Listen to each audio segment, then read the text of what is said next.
क्या हम जो सोच रहे हैं वो सच है? आपने हम सबसे झूठ बोला है। हम जानते थे कि काका अच्छे इंसान नहीं है, पर आज इनका सच जरूर सबके सामने आ जाएगा। जवाब दो। राघव, कौन है ये? जवाब दो। राघव,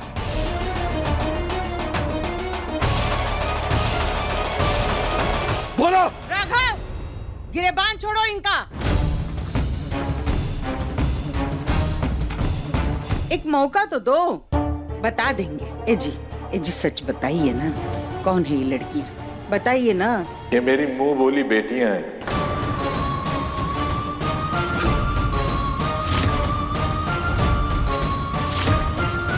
बेटियां?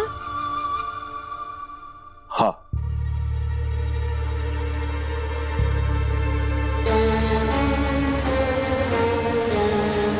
जानकी के जाने के बाद मैं बहुत अकेला हो गया था। जीने का कोई मकसद ही नहीं था। मैंने सोचा समाज सेवा कर लेता हूँ। मैं एक अनाथालय में जाने लग गया। वहां इन बच्चियों से मिलता था, उनसे बात करता था, तो मुझे अपने परिवार में रहने का एहसास होता था। इन बच्चियों से लगाव हो गया। बाद में मैंने इनकी शादियां कराई, विदाई कराई इनकी। देख नहीं सकता तो क्या हुआ, उनकी यादों को तो अपने पास संजो के रख सकता हूं ना। इसलिए मैंने उनकी तस्वीरों को उस कमरे में रखा हुआ है। मुझे कभी मौका ही नहीं मिला कि मैं आप लोगों को इस बारे में बताऊं। रह गई मुझसे। लेकिन मैंने ऐसा कुछ जरूरी भी नहीं समझा था इसे। कभी लगा भी नहीं था कि गहना इन तस्वीरों को निकाल लाएगी और मुझ पर ऊल जरूल इल्जाम लगाएगी।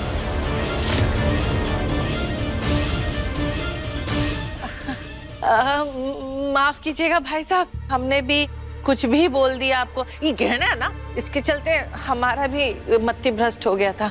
माफ कीजिएगा। सॉरी, मैंने भी कुछ ज्यादा ही रिएक्ट कर दिया। ये लड़की हमेशा सबके बीच गलतफहमियां पैदा करती है। वही तो। अब गहना को क्यों दोष दे रहे? इन तस्वीरों को देखकर हम सबने भी गलत ही समझा था ना। तो गहना ने सवाल कर लिया तो उसमें गलत क्या है? और काका को पहले ही जवाब देना चाहिए था जब गहना इन फोटो को लेकर आई थी। हम में से कोई भी अगर इन तस्वीरों को देखता ना तो वो यही करता। गहना की कोई गलती नहीं है, उसे कुछ मत कहिए। ठीक है, नहीं बोलेंगे। तुम्हारा संदेह मिट गया ना। अब दे दी ना इन्होंने सफाई। अरे जब हमको जवाब मिल गया, हमारे मन में कोनो शंका नहीं है, तो बाकी सब काहे परेशान हो रहे हो? परेशान करके रख दिया है इनको। अरे हर बार वही बात। अब हाथ जोड़ते हैं, मेहरबानी करो, इनको आराम करने दो। सब अपने अपने कमरे में जाओ। ए जी चलिए आप हमारे साथ।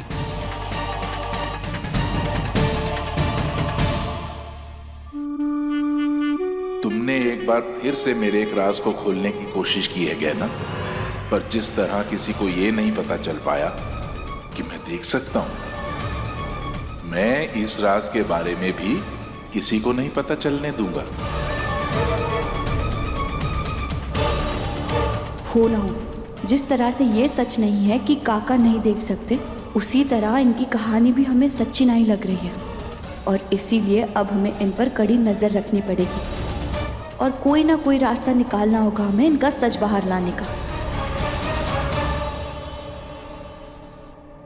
हे ईश्वर, बहुत कोशिश करने के बाद भी मेरे अंदर वापस से जीने की आस नहीं जगा पा रही हूँ। इतने सालों में जो दर्द मुझे मिला है, उस दर्द में तकलीफ कम और गुस्से का एहसास ज्यादा हो रहा है। अब तो मेरे जख्मों ने भी भरना बंद कर दिया। इस जुल्म को तो मैं खत्म नहीं कर सकती, इसलिए अपनी जिंदगी को खत्म करने जा रही हूँ। मैं नहीं जानती कि आपकी मर्जी क्या है, लेकिन जो मैं करने जा रही हूँ उसके लिए मुझे क्षमा कर दीजिएगा।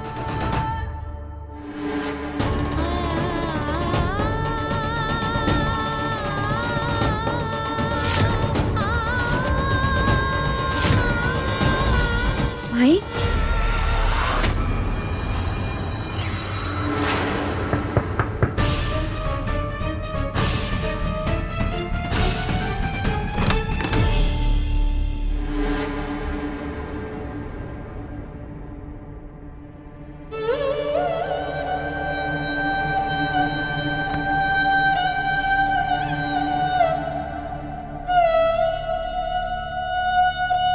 नहीं, वो थोड़ी सी बेचैनी हो रही थी ना।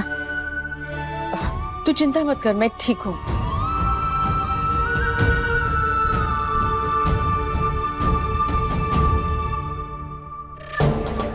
महादेव, मैं जानती हूँ कि आप नहीं चाहते कि मैं ऐसा कोई कदम उठाऊं, क्योंकि मैं ऐसे नहीं जी सकती।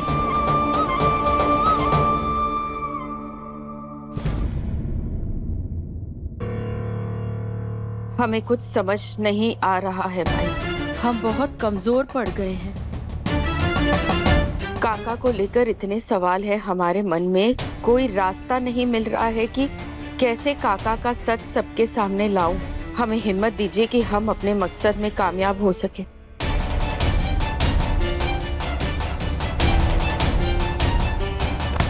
कई बार ऐसा होता है कि इंसान का हौसला कम हो जाता है, लेकिन जब कोई बात समझ में ना आए ना, तो सब कुछ ईश्वर पर छोड़ देना चाहिए,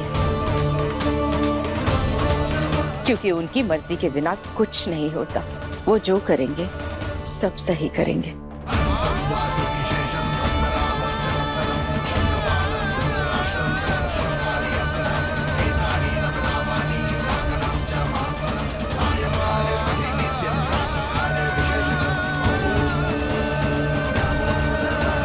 तू चिंता मत कर, सब ठीक हो जाएगा। अच्छा,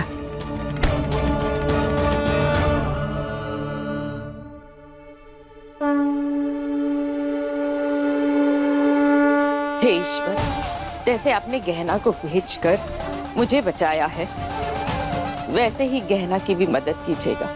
अब भगवान भी मुझे आयुष्मान और गहना को अलग करने से नहीं रोक सकते, लेकिन इस बार मुझे कुछ ऐसा सोचना पड़ेगा जिससे गहना आयुष्मान के पास कभी ना जा पाए, कोई चाह कर भी उसे ढूंढ ना पाए, और ना ही वो दोबारा इस घर में वापस आ पाए। लेकिन क्या तरीका हो सकता है?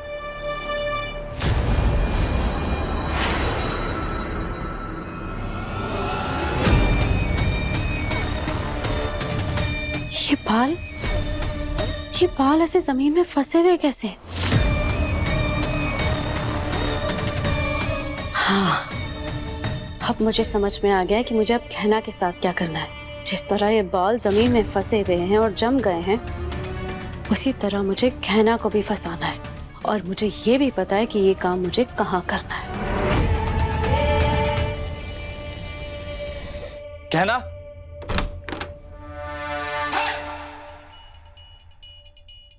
क्या छुपा रही हो तुम? मैंने देखा तुम्हें छुपाते हुए। क्या है? अरे बताओ ना, क्या छुपा रही हो? ये कुछ नहीं है, मैंने कहा ना कुछ नहीं है। तुम बताओ। अरे कहना, छोड़ो इसे, छोड़ो। पहले तुम बताओ, तुम क्या छुपा रही हो?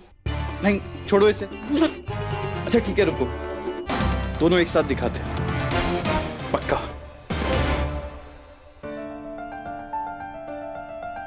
1 2 3।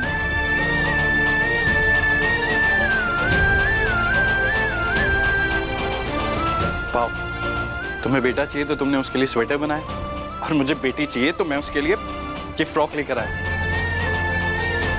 अब भगवान को जो देना होगा वो उनकी मर्जी, पर कपड़ों के तो हमारे पास दोनों ऑप्शन हैं। अगर बेटा हुआ तो मैं उसे फ्रॉक पहना दूंगा, बेटी हुई तो तुमसे स्वेटर पहना दे।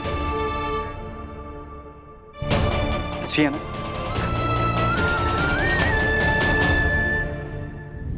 गहना के लेटेस्ट एपिसोड्स कभी भी कहीं भी अभी सब्सक्राइब करें दंगल प्ले ऐप। अपने पसंदीदा शो के फुल एपिसोड देखने के लिए अभी डाउनलोड करें दंगल प्ले ऐप।